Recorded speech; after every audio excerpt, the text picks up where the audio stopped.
Hey y'all, welcome back to my channel. I'm Robin, and today I'm here with a book review, and I never do book reviews ever, but I wanted to do a review of my most anticipated release of the year, and that is Gallant by V.E. Schwab. I was so excited for this. Before I even knew what it was about, I wanted it because me and Victoria, we just have a bond, and I think I will read anything that she writes. Probably. I will probably read anything that she ever writes.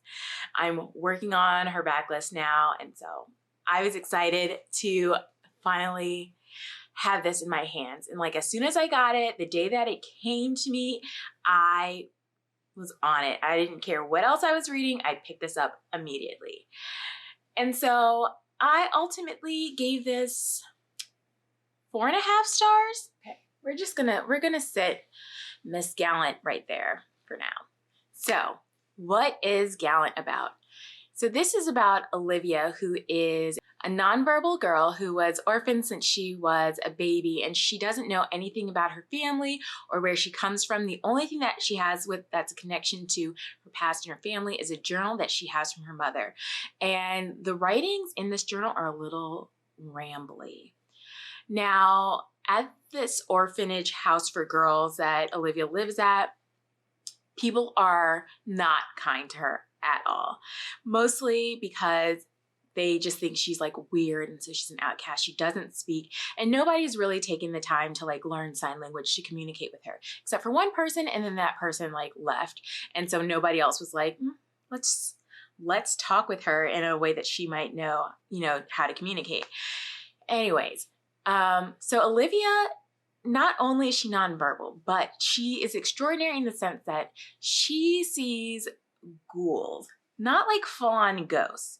These are like partial ghosts, right? So they're maybe an eye, or like the shape or figure-ish of a person, or like half of a face. They're ghost fragments. They're like the whispers of a person that used to be. One day, while Olivia is at the orphanage that she lives in, she receives a letter from an uncle who says that he has been searching for her all this time, and that it's time for her to come back home to Gallant.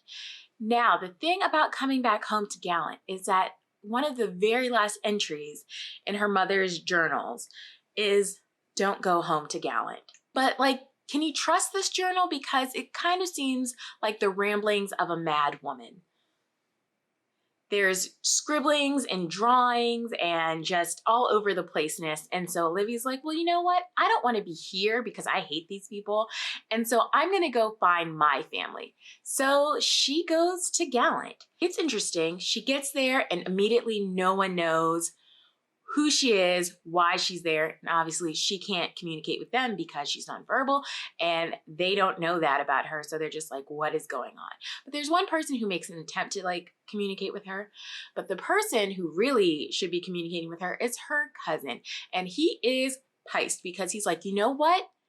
You're not even supposed to exist. I'm supposed to be the last of our line, and after me, no one else is supposed to exist, and we're gonna end this thing now. And Olivia's like, I don't know what this thing is, but see, I am here. I'm family. This is where I'm supposed to be. And from there, things just start to unfold. You start to get a little bit more information about their sinister family history and the goings on of Gallant. So let's just get into what I loved about this book. Everything, mostly. I am a V.E. Schwab fan. So I am a fan of their writing. It is a very distinct style of writing. Like when you pick it up, you know that it is their work. It's interesting because Olivia is nonverbal, but you can feel her frustrations that she can't communicate with everyone else. And then it's just very quiet and eerie and silent, just kind of like how it is in Olivia's world. But even though that exists and that atmosphere is going on, Schwab knows how to give the silence a sound. It is like you can hear every single movement that Olivia hears. You obviously get the thoughts of Olivia as well, but really the silence is the star of the show because there's so many things lurking in that silence and in those shadows, and it just creates this tense, creepy, eerie atmosphere that I love and I'm always looking for. The book is a little over 300 pages, but it moves so quickly. You're just reading it super, super fast paced. And because you just kind of want to know what this mystery is, what the mystery is surrounding the family, surrounding the house, the lands that they're on. There's just so much to uncover. And so you're quickly getting through it. Also, because I think this is a YA book, the writing is a little bit more simplistic. So it's easier to, just consume and get through. I will say this isn't like a dislike or a like, but I will say that the characters, besides Olivia, weren't like fully present. They didn't really give you much, mostly because you're in the brain and the mind of Olivia, so you don't really know what the other characters are thinking, except through their conversations with Olivia. And then there's a lot that people aren't saying to her, so you don't know what they're fully thinking.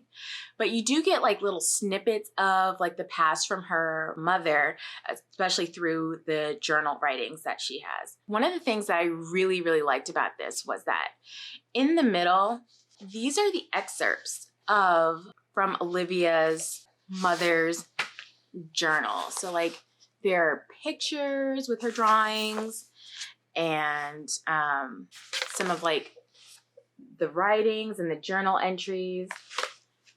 I found them to be really, really interesting to read and to like look from. I enjoyed it once I got to that section because like in the journals you can see like where her mom started writing things and then like crossed it out and you're like, whoa, what were you thinking? What made you cross this out? I love to see like a descent into madness, like a slow descent where like somebody started and then like, whoa, you were unhinged here. How did we get here? I love that. I actually like that in The Year of the Witching, although I didn't like that book. But overall, like the ramblings of the main character's mother, I enjoyed it. I love seeing someone just start off okay and then be like, whoa, unhinged. It's a good time for me. Moving on to the things that I did not particularly like about this, and there weren't many because obviously I gave this a 4.5 star. I don't know that it's like a favorite of all time in V.E. Schwab land. One of the things that I didn't particularly care for was the ending. After you go through this whole story and you get to this, you find out the secrets, you find out what's happening at the house. The end is just kind of like anticlimactic a little bit. Like you get an ending and then you're just like, okay, this is where we leave it, I guess. It was just a little flat, I'm gonna be honest. Up until like maybe the last 30-ish pages or so, I was really, really enjoying it, seeing where everything was going, what was happening. And then it was just like, okay, well, this is that. It wasn't a bad ending by any means, but it just didn't feel like it was the same as like the rest of the book. Also, if you are picking this up because you think that there are going to be some major like head-turning surprises and like just things that'll blow your mind, maybe not. Like I said, I had a good time with this and I enjoyed every bit of the plot and like where the story was going. But did I find it a little predictable at times? Sure. But was I looking for something that was just going to blow my mind? I wasn't. Now, all of that being said, I had a wonderful time and experience with this book. It gave me the creepy, eerie vibes that I really, really wanted. And also, I'm a fan, so I enjoyed the writing. I will say one thing about the writing.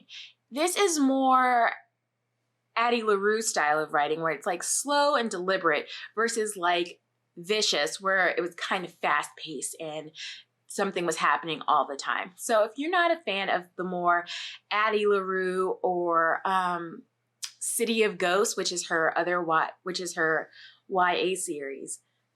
This may not be for you. I enjoyed it. I felt like the writing moved along at a great pace. I feel like it was descriptive and atmospheric. I overall enjoyed it. I gave it 4.5 stars. Like I said, the ending could have been stronger for me. That probably would have given it a 5. I am glad that I was able to get my hands on it, pick it up and read it.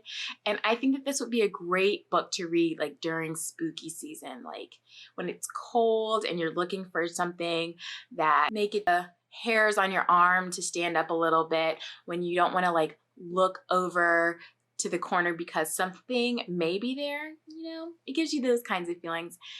Perfect for spooky season. I would say I hope you all pick it up and read it. And if you have read it, let me know what you think about it. Let me know if you're thinking about reading it, or if you're not thinking about reading it, let me know that too. I'd be interested to see why or why not. Thank you for listening to this rambling review. And until next time, bye.